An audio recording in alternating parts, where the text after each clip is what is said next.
So hello guys के छ हालचाली।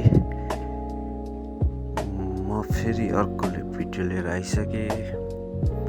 सो आजको मेरो मर्निङ मेरो ड्युटी स्टार्ट भइसकेको छ। सो आजको वेदर पनि देखाउने छु हल्का सर्टमा।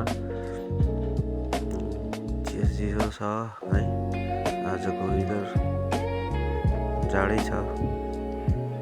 सो म चाहिँ ड्युटी जाँदैछु, हेर्दै गर्नु है त।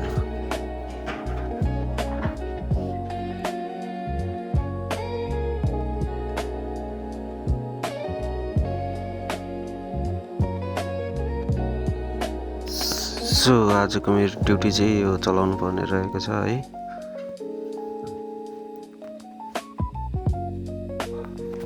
सो पानी हेरौँ है, यसमा रेडिएटरमा पानी पनि छ है।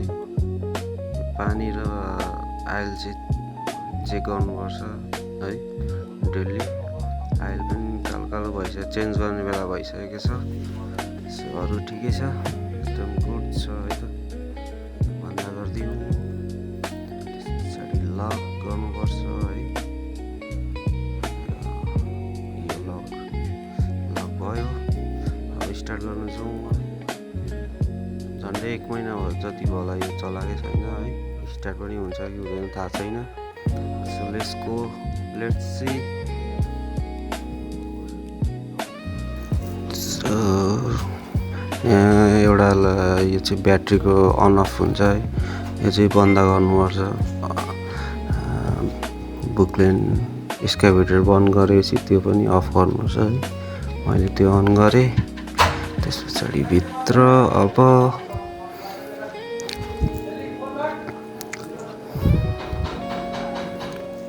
त्यो स्विच चाहिँ लाइनको हो होइन। मैले अन गरिसकेँ स्विच। अब यता आएर अब स्टार्ट हुन्छ कि हुँदैन, लेट्स सी है त।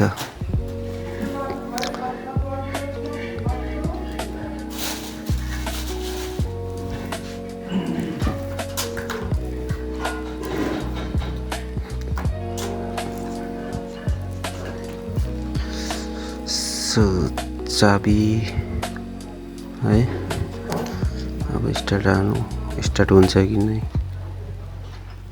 अन गऱ्यौँ, कम्प्युटरमा पनि लाइन आयो।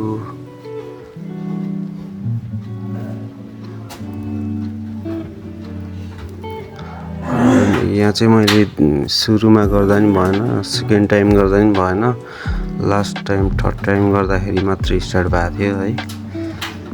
किनभने यो धेरै बसेको, त्यही भएर ब्याट्री डाउन थियो। थर्ड टाइममा मात्रै स्टार्ट भएको थियो।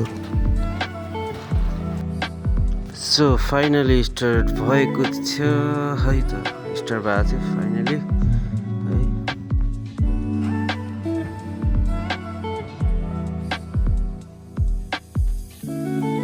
त्यस पछाडि म बाहिर निस्केँ। बाहिरको नजारा, बाहिरको वेदर हेर्नुहोस् कस्तो छ। आजको चिसो छ है, यस्तै छ। र म चाहिँ ग्यारेज आइसकेको छु है। एउटा गाडीको इन्जिन छ, त्यो बनाइसकेको छ। अब त्यो चाहिँ हाल्न मात्र, लगाउनु मात्र बाँकी हो। सो यही लगाउँदैछ। पानी पनि आइरहेछ हल्का है, लगाउँदैछ। त्यहाँ मेकानिक छ, मैले चाहिँ उचालेर राखिरहेको छु है। अनि यस्तो भिजी काम गरिरहेको थिएँ। मैले चाहिँ आइज बस भनेको मानेन हो, मेकानिक चाहिँ गरिरहेछ। त्यस पछाडि पानीले गर्नै दिएन। हामी फर्किँदाखेरिको पनि छ है, पानी पुरा बाटोमा। सो यति नै हो सर्टमा। Okay, bye bye, thanks for watching.